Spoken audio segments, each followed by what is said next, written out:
Hello everyone, how are you all. आज हम start करेंगे क्लास 10 बायोलॉजी का फर्स्ट चैप्टर जो कि है हमारा लाइफ प्रोसेसेस। इस चैप्टर में हम क्या पढ़ेंगे, वो essential life processes. Life processes क्या, ऐसे प्रोसेसेस जो हमें जिंदा रखने के लिए जरूरी है, उनके बारे में। बेसिकली 4 इसमें मेजर प्रोसेसेस हम देखेंगे। क्या क्या? फर्स्ट होगा हमारा न्यूट्रिशन। न्यूट्रिशन में क्या पढ़ेंगे हम, इसमें पढ़ेंगे जो भी हम फूड खाते हैं वो कहाँ से आता है, या फिर हम जो फूड खाते हैं वो होता है कॉम्प्लेक्स फूड, उसे कैसे हमारा डाइजेस्टिव सिस्टम जो है सिंपल एब्सॉर्बेबल फॉर्म में कन्वर्ट करता है। मींस पूरा डाइजेशन का प्रोसेस वो हम देखेंगे न्यूट्रिशन वाले सेक्शन में। सेकेंड एसेंशियल प्रोसेस होता है रेस्पिरेशन।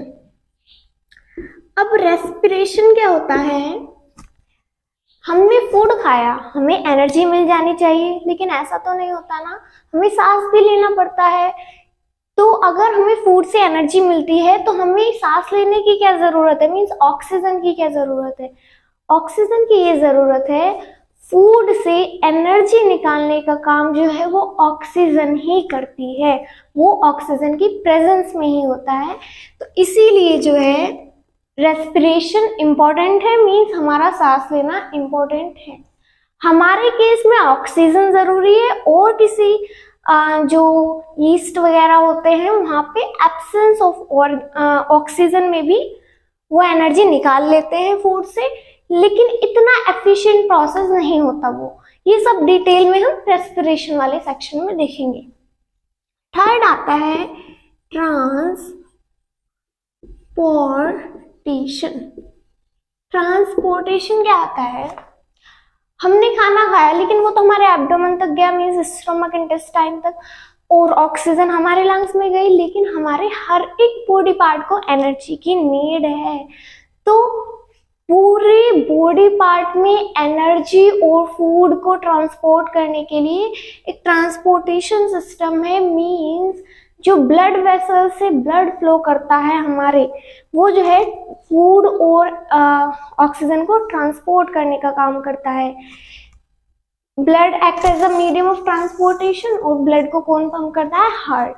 ये सब डिटेल में हम पढ़ेंगे ट्रांसपोर्टेशन के अंदर। लास्ट प्रोसेस हमारा है एक्सक्रीशन। ये मैं शॉर्ट में लिख रही हूँ, ऊपर सुपरस्क्रिप्ट लगा के आप समझ जाना।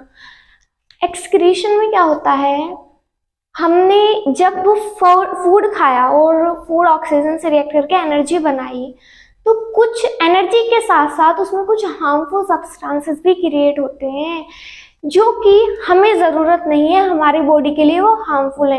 तो ज़रूरी है कि वो हार्मफुल सब्सटेंसेस हमारी बॉडी से एक्सक्रीट आउट हो जाए, बाहर निकल जाए।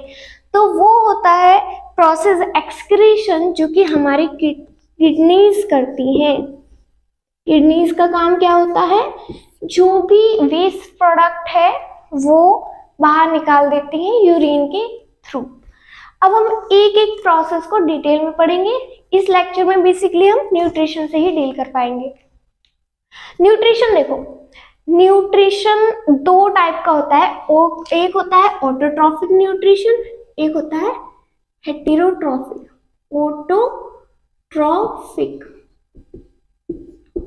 ऑटोट्रॉफिक कहते हैं ऐसे ऑर्गेनिज्म जो अपना खाना खुद बना ले, उन्हें हम ऑटोट्रॉफ्स कहते हैं। जैसे कि प्लांट्स एंड सम बैक्टीरिया, ये अपना खाना खुद बना लेते हैं। कैसे बनाते हैं, जो भी एटमॉस्फेयर में प्रेजेंट सिंपल सब्सटेंसेस हैं, एटमॉस्फेयर में या एनवायरनमेंट में सिंपल सब्सटेंसेस को वो कन्वर्ट करते हैं कॉम्प्लेक्स कार्बोहाइड्रेट्स में, जैसे कि ग्लूकोज वगैरह।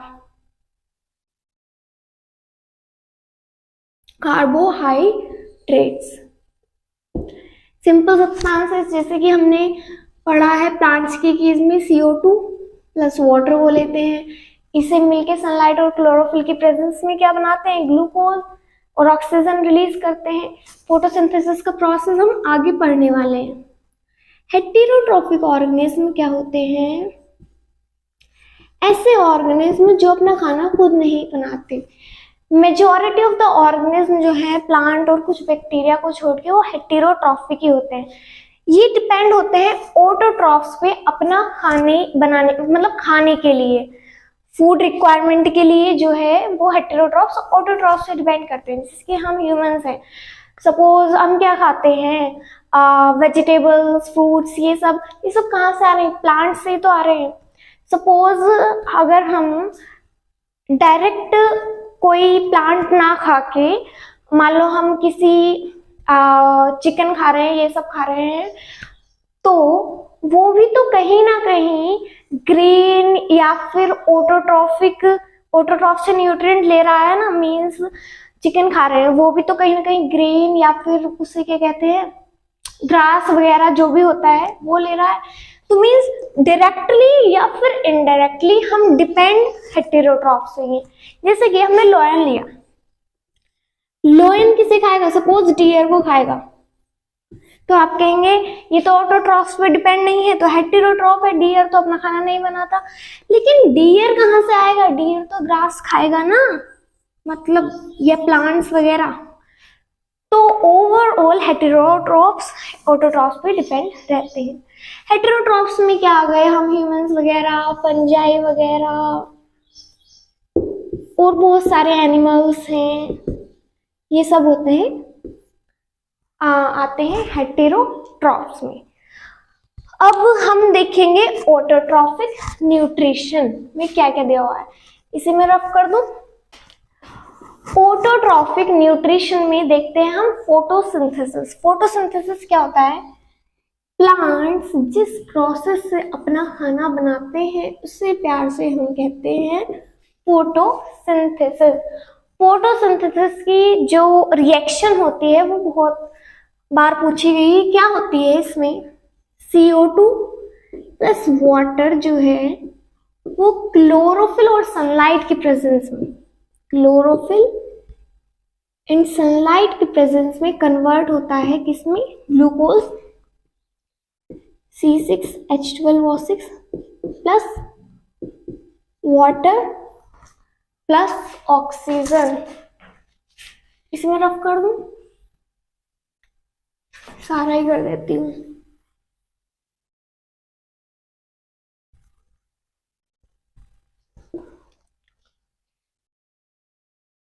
Plus oxygen plus water. इसे बैलेंस्ड इक्वेशन देखेंगे। यहाँ पे 6, यहाँ पे 12 आता है और यहाँ पे 6O2 6H2O। इसमें बेसिकली 3 स्टेप्स जो है वो इन्वॉल्व रहते हैं फोटोसिंथेसिस के प्रोसेस में। क्या वो 3 स्टेप्स हैं? ये भी एग्जामिनर बहुत बार पूछता है। फर्स्ट स्टेप है absorption of light energy, absorption of light energy by chlorophyll। सबसे पहले जो क्लोरोफिल है वो सनलाइट को एब्सॉर्ब करेगा।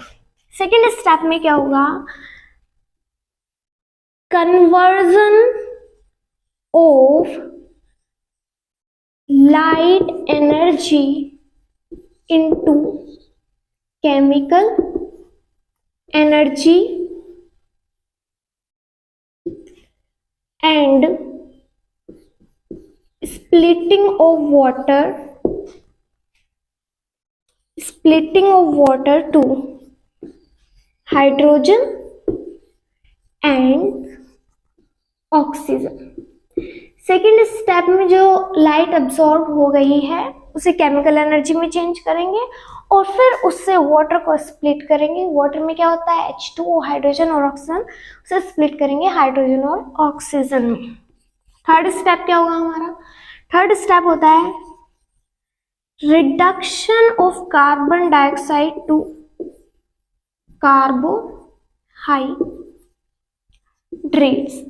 यहाँ पे कार्बन डाइऑक्साइड है, यहाँ पे ये ग्लूकोज है, इसमें होता है ग्लूकोज जो कि कार्बोहाइड्रेट ही है। यहाँ पे हाइड्रोजन नहीं है, यहाँ पे हाइड्रोजन आ गया, और हमने पढ़ा था addition of hydrogen is reduction, तो इसीलिए यहाँ पे लिखा है reduction of carbon dioxide to the carbohydrates. ये 3 स्टेप्स भी हमने देख लिए। अब एक्चुअल में फोटोसिंथेसिस कहाँ होता है? फोटोसिंथेसिस होता है क्लोरोप्लास्ट में। हमने 9th क्लास में आपने सेल देखा होगा, plant cell. Basically plant cell जो है, एक तो उसमें बाहर सेल वॉल होती है, सेल मेम्ब्रेन अंदर होती है, ये होती है सेल वॉल, अंदर होती है इसकी प्लाज्मा मेम्ब्रेन या फिर सेल मेम्ब्रेन। इसके अंदर बहुत सारे वो होते हैं ऑर्गेनल्स। एक बड़ा सा तो वैक्यूल होता है, प्लांट सेल में वैक्यूल बड़ा होता है, न्यूक्लियस होता है, और कुछ ऑर्गेनल्स होते हैं क्लोरोप्लास्ट, और भी काफी चीजें होती हैं। वो सेल वाले चैप्टर में डिटेल में आपने देखा होगा। तो ये हम बना रहे हैं क्या, क्लोरोप्लास्ट, कुछ ऐसे ऐसे ऐसे। इसका डिटेल स्ट्रक्चर 11th क्लास में। तो ये जो क्लोरोप्लास्ट हैं, इनके भी पार्ट होते हैं थाइलाकोइड, उसमें होता है क्लोरोफिल। देखो मैं आपको एक बात बना के दिखाऊं, 10th लेवल पे नहीं पूछा जाता, फिर भी एक अच्छा आइडिया आपको हो जाएगा। ये मैं डायग्राम बना रही हूँ क्लोरोप्लास्ट का। क्लोरोप्लास्ट डबल मेम्ब्रेन ऑर्गेनल होते हैं, जिससे हमारा माइटोकॉन्ड्रिया डबल मेम्ब्रेन होता है ना, ऐसे ही क्लोरोप्लास्ट की 2 मेम्ब्रेन होती हैं। इसमें ऐसे करके ये होते हैं थाइलाकोइड्स, और मिलके बनाते हैं ग्रेना। क्या एक पार्ट को, ये इसे हम कहेंगे एक को थाइलाकोइड। इसके अंदर क्लोरोफिल होता है, थाइलाकोइड। और बहुत सारे थाइलाकोइड एक के ऊपर एक और ज्वाइन हो जाए, ऐसा लग रहा है ना पाइल ऑफ कॉइन है, मींस कॉइन लोर्स के ऊपर एक के बाद एक के, तो एक कॉइन थाइलाकोइड हो गया, और पूरा जो ढेर है इसे हम कहते हैं ग्रेना। और इसमें एक फ्लूइड भरा हुआ होता है, उसे कहते हैं स्ट्रोमा। 2 ग्रेना को जोड़ने वाला जो लिंक है उसे कहते हैं स्ट्रोमा लेमिली, लेमिला या जो भी होता है, राइट। तो ये बेसिक क्लोरोप्लास्ट का स्ट्रक्चर हमने देख लिया, 3 स्टेप्स भी देख लिए। अब हम देखेंगे ये जो CO2 वाटर है, ये आते कहाँ से, मीन्स कैसे प्लांट एब्जॉर्ब करता है। तो देखा होगा आपने, पढ़ा होगा कि इसे रफ कर दूं मैं, आप नोट डाउन कर लेना, ये स्क्रीनशॉट ले लेना। प्लांट्स जो हैं वो स्टोमेटा से गैसियस एक्सचेंज करते हैं।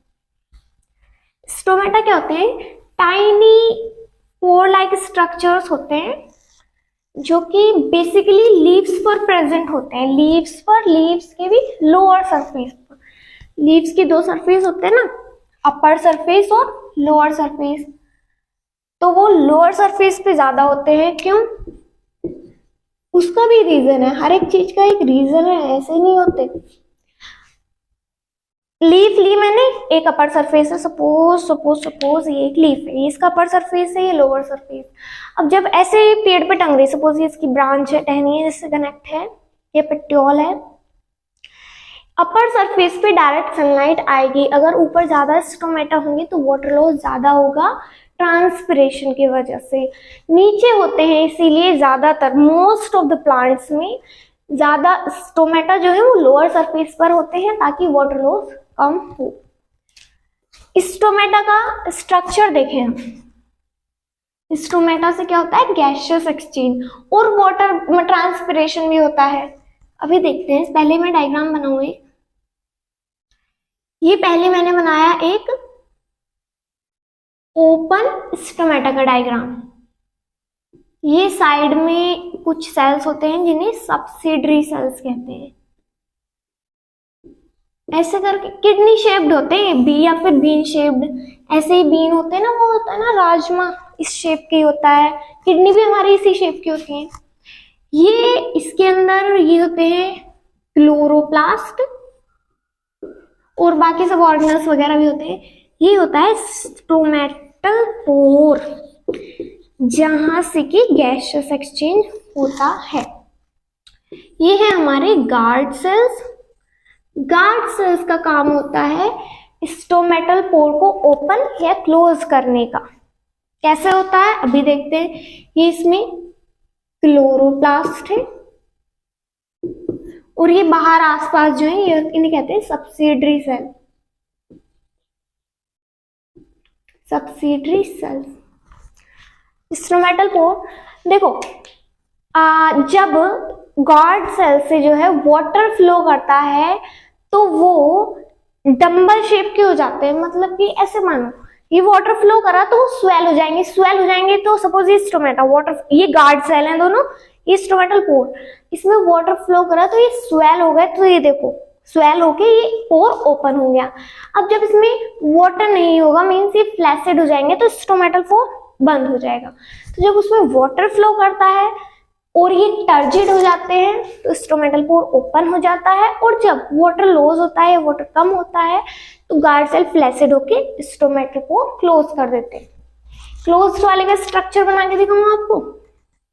जब इसमें वाटर नहीं होगा तो ये जो है स्वेल नहीं होंगे, यहाँ पे स्वेल हो गए, यहाँ पे नहीं हुए, और ये जो है स्टोमेटल पोर ओपन हो गया। ये सब वही है साइड में, राइट। लेबलिंग की तो जरूरत है नहीं, सेम है ही, बस ये क्लोज्ड है और ये ओपन स्टोमेटा है। इसके साथ साथ इनसे जो है वाटर लॉस भी होता है जो कि जिसे हम कहते हैं ट्रांसपिरेशन।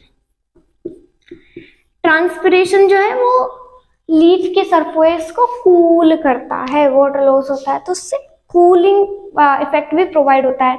जैसे हमें स्वेट आता है, हमें कूलिंग इफेक्ट प्रोवाइड होता है ना गर्मियों में, वैसे ही प्लांट्स में transpiration also provides the cooling effect. ये हमने गैसियस एक्सचेंज के बारे में पढ़ा।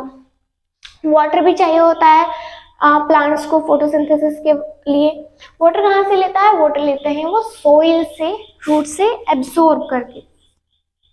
वाटर लेते हैं वो रूट से, सॉइल में प्रेजेंट होता है वाटर।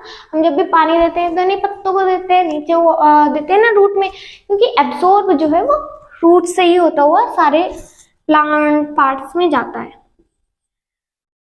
जो वाटर एब्जॉर्प्शन या फिर वाटर या फिर मिनरल्स एब्जॉर्प्शन का काम होता है, काम नहीं ट्रांसपोर्टेशन का काम होता है, वो होता है जाइलम का।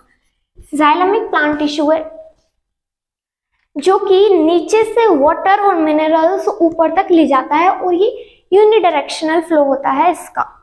मीन्स ये नीचे से ऊपर ही ले जाएगा, ऊपर से नीचे नहीं ले जाएगा, डायरेक्शन इसकी यूनिडायरेक्शन होती है। एक टिश्यू होता है फ्लोएम। जो भी लीव्स में खाना बनाए, खाना कहाँ बनता है? फोटोसिंथेसिस कहाँ होता है? हमने देखा था लीव्स में होता है, क्योंकि लीव्स में क्लोरोप्लास्ट होते हैं। या फिर प्लांट का जो भी ग्रीन पार्ट है ना, वहां पे फोटोसिंथेसिस होता है। कभी कभी न्यू स्टेम जो है वो ग्रीन होती है ना, वहां पे भी फोटोसिंथेसिस होता है। बस वो ग्रीन होना चाहिए। ग्रीन होने का मतलब उसमें क्लोरोफिल होना चाहिए। फ्लोएम जो है वो फूड को ट्रांसपोर्ट करता है। फूड को ट्रांसपोर्ट करता है कहाँ से? लीव्स से उन पार्ट्स में जहां उसकी रिक्वायरमेंट है। तो जैसे कि जाइलम हमने देखा, क्या देखा? यूनिडायरेक्शनल होता है, लेकिन फ्लोएम जो है वो मल्टी डायरेक्शन होता है। मल्टी डायरेक्शन कैसे? देखो, आप कहेंगे मल्टी डायरेक्शन क्यों है? क्योंकि फूड तो ऊपर से मीन्स लीफ से अदर पार्ट्स में जाएगा, नीचे जाएगा। ऐसा इसलिए है, सपोज हमने माना ठीक है लीव्स में खाना बना, वो नीचे गया, यूनिडायरेक्शन होना चाहिए। लेकिन एक बात इमेजिन करके देखो, जब वो प्लांट के सारे पत्ते झड़ जाएंगे, मीन्स जब ऐसा ऑटम वाला सीजन आएगा तो प्लांट पे एक भी लीफ नहीं है, तो खाना तो है नहीं। खाना कहाँ से बन रहा है जब लीफ नहीं है? तो उस केस में क्या होगा? जो स्टोर्ड फूड रूट्स में है, जो कि पहले स्टोर कर लिया गया था, अब वो न्यू लीव्स को जाएगा उनकी ग्रोथ के लिए। तो पहले तो लीव्स से रूट में गया स्टोर होने के लिए, अब जब उसे लीव्स को ग्रो होने के लिए जरूरत पड़ रही है तो वो नीचे से ऊपर जा रहा है, इसीलिए फ्लोएम मल्टी डायरेक्शनल होता है। ये सब चीजें हमने देखी। इसके अलावा वाटर और CO2 के अलावा प्लांट को कुछ रॉ मटेरियल की भी ज़रूरत होती है, जैसे कि नाइट्रोजन हो गया, फास्फोरस हो गया, मैग्नीशियम हो गया, आयरन हो गया, बहुत सारे एलिमेंट्स जो हैं वो उनकी ज़रूरत होती है। जैसे हमें वाटामिन्स, मिनरल्स और बहुत सारे कैल्शियम, इन सब की ज़रूरत होती है ना, हमारी बोन्स, टीथ में कैल्शियम मोस्टली होता है, ऐसे ही प्लांट को भी ज़रूरत होती है। और मोस्टली जो मिनरल्स होते हैं प्लांट्स वो सोइल से ही लेते हैं। नाइट्रोजन तो बहुत इंपॉर्टेंट है, ग्रेटेस्ट अमाउंट में ज़रूरत होती है, क्योंकि मोस्ट ऑफ द क्या सारे ही प्रोटीन्स में नाइट्रोजन मिलता है। प्लांट जो है वो नाइट्रोजन को नाइट्रेट या फिर नाइट्राइट की फॉर्म में एब्जॉर्ब करते हैं, ज़्यादातर नाइट्राइट की फॉर्म में करते हैं। नाइट्राइट क्या होता है? NO3 नेगेटिव, और नाइट्रेट क्या होता है? आपने केमिस्ट्री में पढ़ा होगा, Na2 नेगेटिव होता है नाइट्रेट। अब हम हेटेरोट्रॉफिक न्यूट्रिशन स्टार्ट करने से पहले दो एक्टिविटी देख लेते हैं जो कि NCERT में दी हुई है, क्योंकि एक्टिविटी से थोड़ी एक तो हमें चीज़ें अच्छे से समझ आती है और क्वेश्चन भी पूछ ही लेता है एप्लीकेशन बेस्ड वगैरह। तो एक्टिविटी 1 हमें दी हुई है, क्या कहा है इसमें हमें, मतलब इस एक्टिविटी को करने का एम क्या है, हमें पता लगाना है कि क्लोरोफिल होना ज़रूरी है फोटोसिंथेसिस के लिए। तो इसमें क्या लेते हैं हम, एक प्लांट लेते हैं with variegated leaf. Variegated leaf क्या होता है बच्चों? ऐसी लीफ जिसमें 2 कलर हो। हमने देखा होगा मनी प्लांट जो है उसमें लीफ ग्रीन भी होती है और कुछ पार्ट लीफ में येलो भी होता है, तो वो लीफ लेनी है हमें। सपोज हमने ली एक मनी प्लांट की लीफ नहीं लेनी है, मतलब प्लांट ही लेना है पूरा।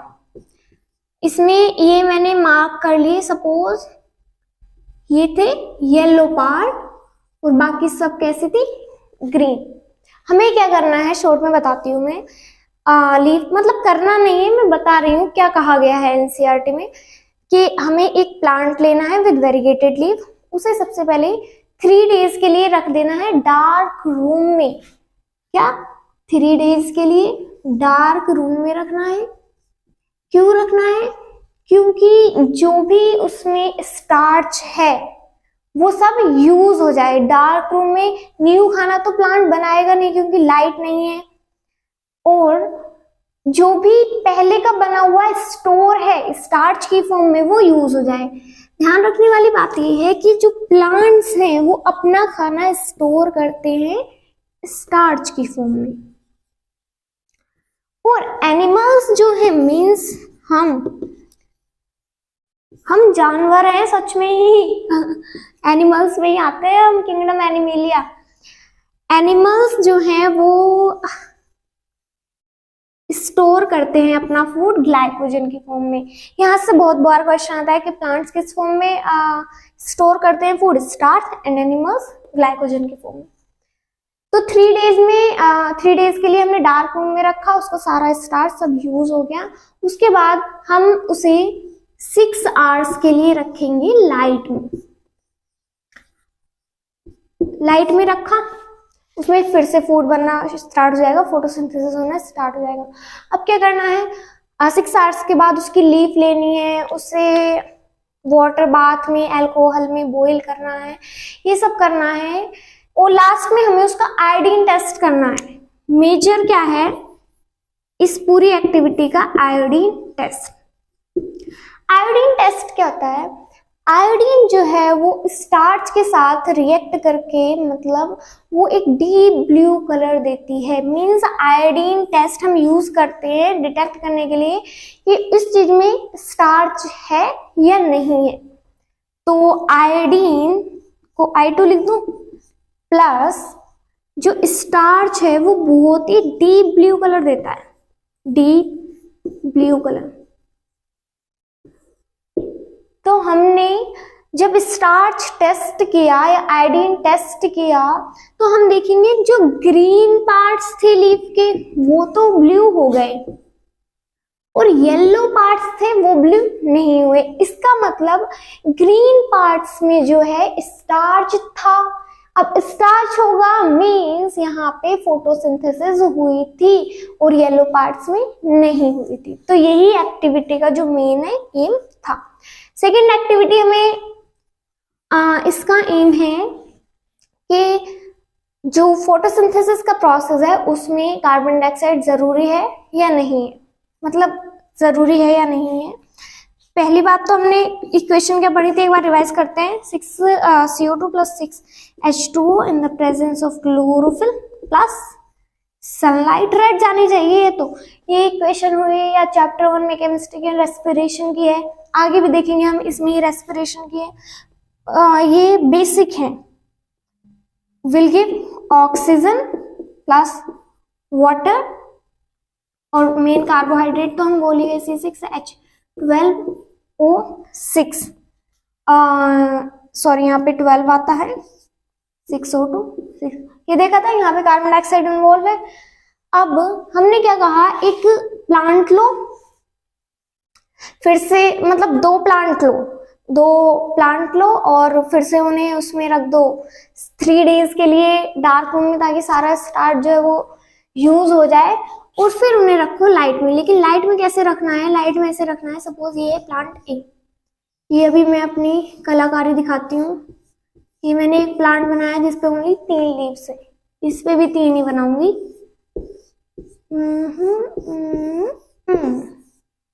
अब मैंने दोनों के ऊपर ग्लास कवर रख दिया, मतलब ग्लास से ढक दिए हैं और बिल्कुल पैक है। ये एक प्लांट के अंदर रख दी एक प्लेट, जिसमें मैंने रख दिया potassium hydroxide means KOH।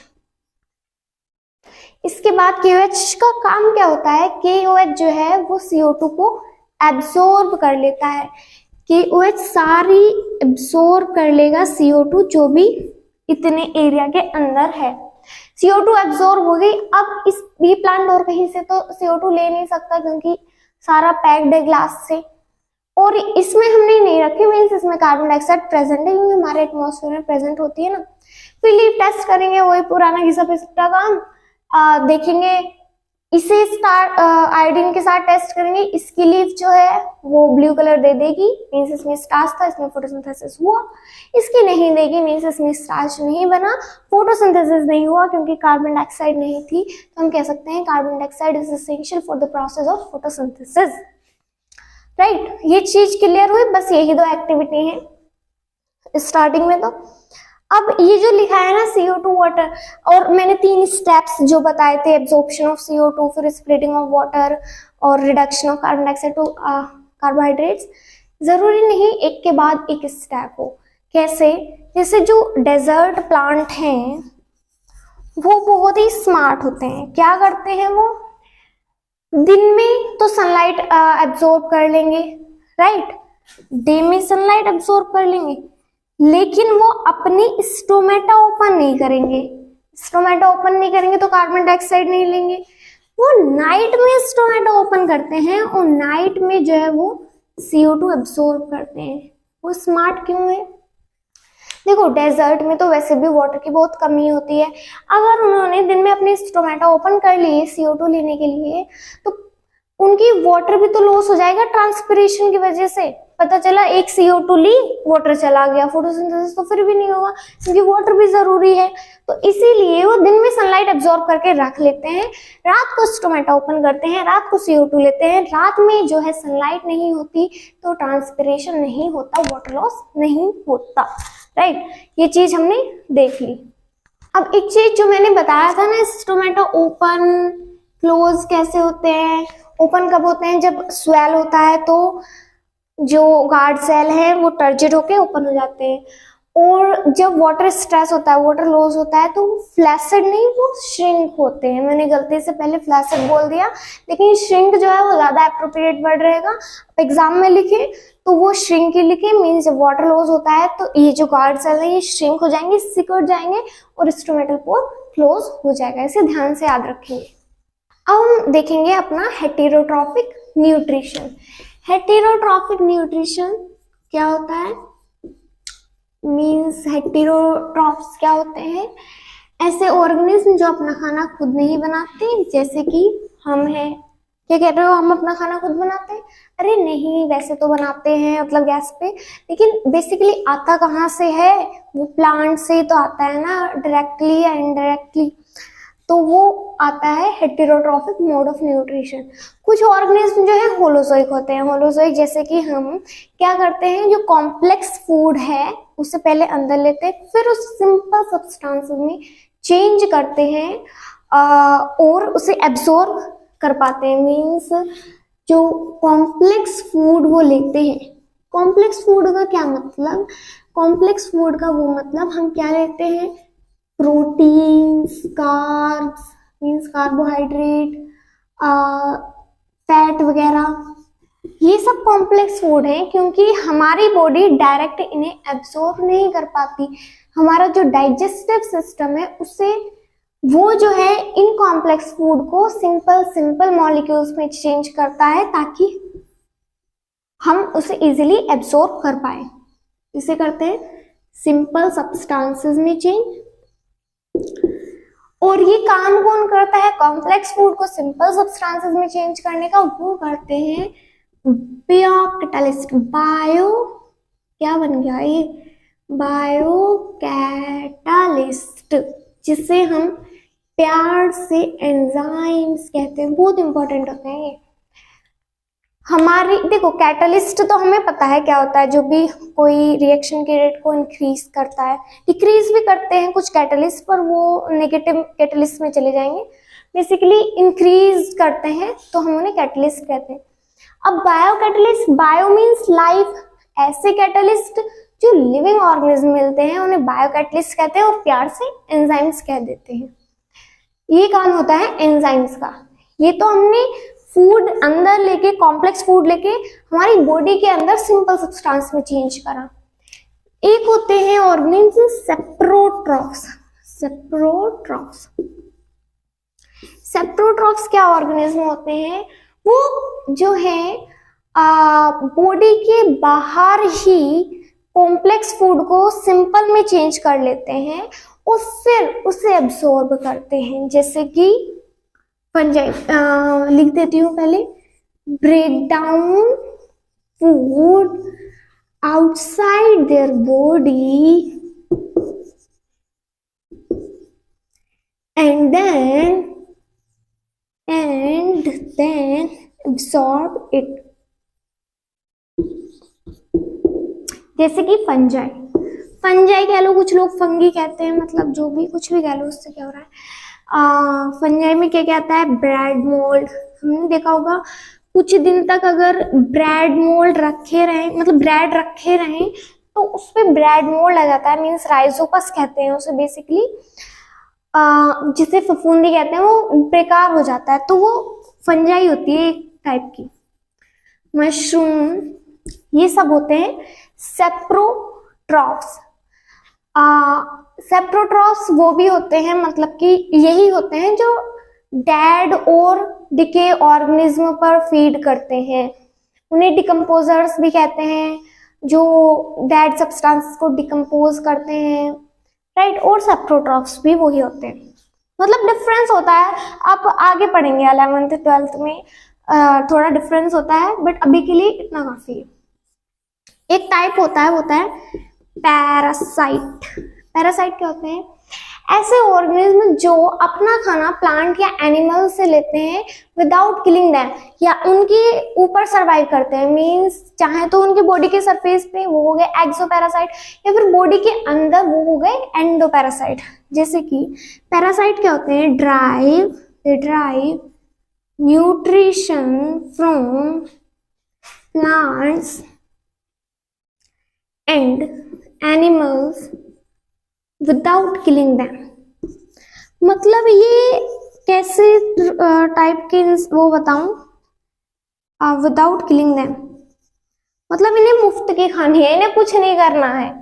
Killing organism या विदाउट किलिंग देम मतलब कि जैसे हम भाई खाना खाते हैं, हमें मेहनत करते हैं भाई, फार्मिंग वगैरह ये सब, या कोई और एनिमल भी है वो उसका शिकार करता है तब खाता है।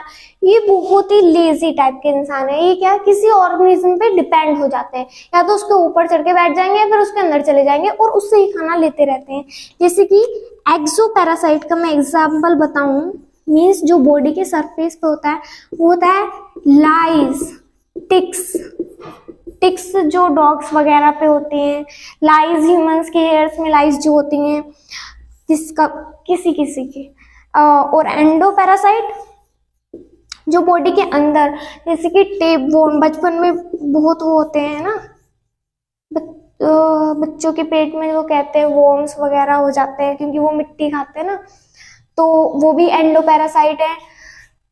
और कुछ प्लांट्स को तो भाई ये है कि अपना खाना खुद बनाओ, लेकिन कुछ प्लांट भी ऐसे होने लगे हैं जो दूसरों पर डिपेंड होने लगे हैं, जैसे कि कसकटा एक प्लांट है जिसे अमरबेल भी कहते हैं।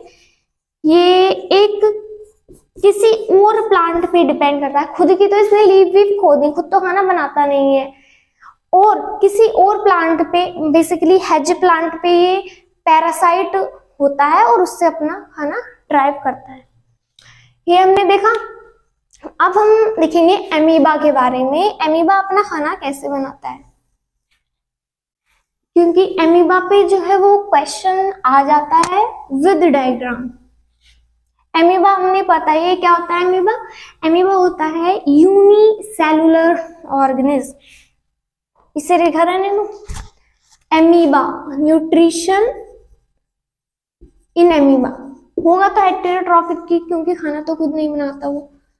एमीबा क्या होता है, सिंगल सेल ऑर्गेनिज्म है, यूनिसेलुलर है, एक ही सेल होता है, कोई डेफिनेट शेप नहीं होता, वो कैसे भी शेप बना लेता है। ये मान लो बस ऐसे ऐसे कर दो, एमीबा बन गया। एमीबा के अंदर ये न्यूक्लियस। अब अगर इसे कोई फूड पार्टिकल मिला, सपोज यहाँ पे कोई फूड पार्टिकल है, क्या है ये फूड पार्टिकल, तो एमीबा के पास जो है वो सीडोपोडिया होता है। सीडोपोडिया क्या मतलब बताती हूँ।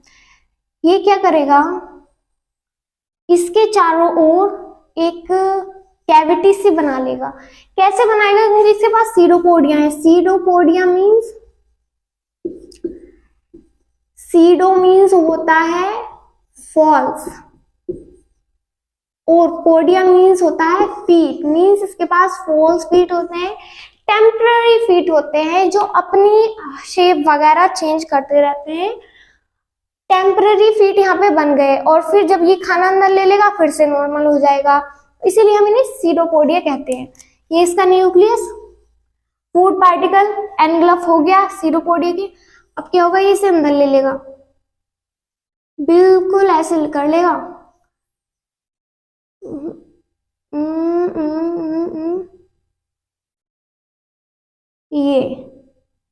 ये बना, बिल्कुल जो फूड पार्टिकल है वो एकदम अंदर आ गया और अब ये बन गया। ये तो न्यूक्लियस है इसका, ये बन चुका है फूड वैक्यूल। ये जो प्रोसेस, जिस प्रोसेस से अंदर फूड पार्टिकल लेता है, इसे एंडोसाइटोसिस कहते हैं, मींस सेल के अंदर लेना। अब ये फूड पार्टिकल अंदर आ गया, अब उससे डाइजेशन वगैरह करके, एक सेल में क्या ही डाइजेशन होगा, मतलब जो भी ब्रेकडाउन जो भी होता है इसमें वो करके, और ये ऐसे बन जाएगा जैसे इसने कुछ किया ही नहीं। बस ये इसका न्यूक्लियस, इसने जो काम करना था वो कर दिया और अब ऐसा हो गया पहले जैसा ही, क्योंकि इसके पास सीडोपोडिया है ना भाई, ये कुछ भी कर सकता, कैसे भी शेप बना सकता। सपोज अगर हमारे पास सीडोपोडिया होते तो हम कैसे कैसे शेप बना लेते। इमेजिन करके देखो। एक पैरामीशियम आता है, पैरामीशियम भी, पैरामाइसिन, ये भी यूनिसेलुलर ही है लेकिन इसकी डेफिनेट शेप है। ये थोड़ा समझदार है, कुछ भी नहीं बन जाता, डेफिनेट शेप होता है, लेकिन दुख की बात इसकी चप्पल जैसी शेप होती है, मीन्स स्लीपर लाइक शेप। उसे बन नहीं पा रहा, फिर भी आप गूगल करके देख, हाँ कुछ इसी तरह के से होता है। और इसके सरफेस पे होता है 1000 ऑफ सीलिया, बहुत सारे सीलिया होते हैं, सीलिया होते हैं टाइनी फिंगर लाइक प्रोजेक्शन, जिसके मूवमेंट में हेल्प करते हैं। ये जो है एक स्पेसिफिक स्पॉट पर खाना लेता है, जैसे यहाँ पे तो इससे यहाँ खाना मिला, यहाँ से सीडोपोडिया बना ली। सपोज अगर खाना यहाँ प्रेजेंट होता तो ये ऐसे करके इधर बना लेता, तो कोई स्पेसिफिक स्पॉट नहीं है, कहीं से भी जो इधर खाना मिला उधर से वो ले लेगा। यहाँ पर इसमें अगर सपोज ये यहाँ से लेता है खाना, सपोज एज एन एग्जाम्पल, और खाना यहाँ पर है, तो इसमें क्या हुआ, सीलिया की हेल्प से मूव करता करता यहाँ पे खाना आएगा और फिर ये अंदर इंजेक्ट करेगा, एंडोसाइटोसिस इसका होगा और इसमें क्या होते हैं 1000 ऑफ सीलिया। फूड जो है वो एक स्पेसिफिक स्पॉट पर लिया जाता है पैरामीशन में। इसके ये मैंने डायग्राम बना के समझा दिया है, एनसीईआरटी में थोड़ी थ्योरी दी हुई है, बेसिकली इसे ही एक्सप्लेन किया हुआ है, वो भी आपको पढ़ना है। तो ये लेक्चर काफी लंबा हो गया मेरे हिसाब से, इसे यहाँ पे ही कंप्लीट करते हैं। जो ह्यूमन का डाइजेस्टिव सिस्टम है वो हम नेक्स्ट लेक्चर में देखेंगे। इसके बाद आपको क्या करना है, बस एनसीईआरटी की थोरो रीडिंग करनी है, उसके इंटेक्स्ट वगैरह देखने हैं, राइट। रीडिंग के लिए मैं इसलिए कहती हूँ क्योंकि मैं ऑलरेडी सब तो यहाँ पे कवर करा देती हूँ समझाने वाला पार्ट, लेकिन कभी कभी बीच में 1-2 पॉइंट रह जाता है, वो जरूरी होता है। जैसे कि अभी मैंने देखा 1 पॉइंट रह गया, वो था बैक्टीरिया वाला। मैंने बताया था ना नाइट्रोजन नाइट्रेट और नाइट्रेट की फॉर्म में लेते हैं प्लांट्स, लेकिन कुछ बैक्टीरिया जो हैं वो एटमॉस्फेरिक नाइट्रोजन को organic nitrogen means basically ammonia में कन्वर्ट कर देते हैं और फिर उन्हें प्लांट्स ले लेते हैं। तो ये मिस हो गया था, तो इसीलिए कहीं कहीं हो जाता है, क्योंकि मैं एनसीईआरटी लेके तो नहीं बैठी हूँ। तो आप एनसीईआरटी की थोरो रीडिंग करना और प्रीवियस ईयर वगैरह क्वेश्चन करना, राइट। अब मिलते हैं नेक्स्ट लेक्चर में, till then keep studying, bye bye, take care.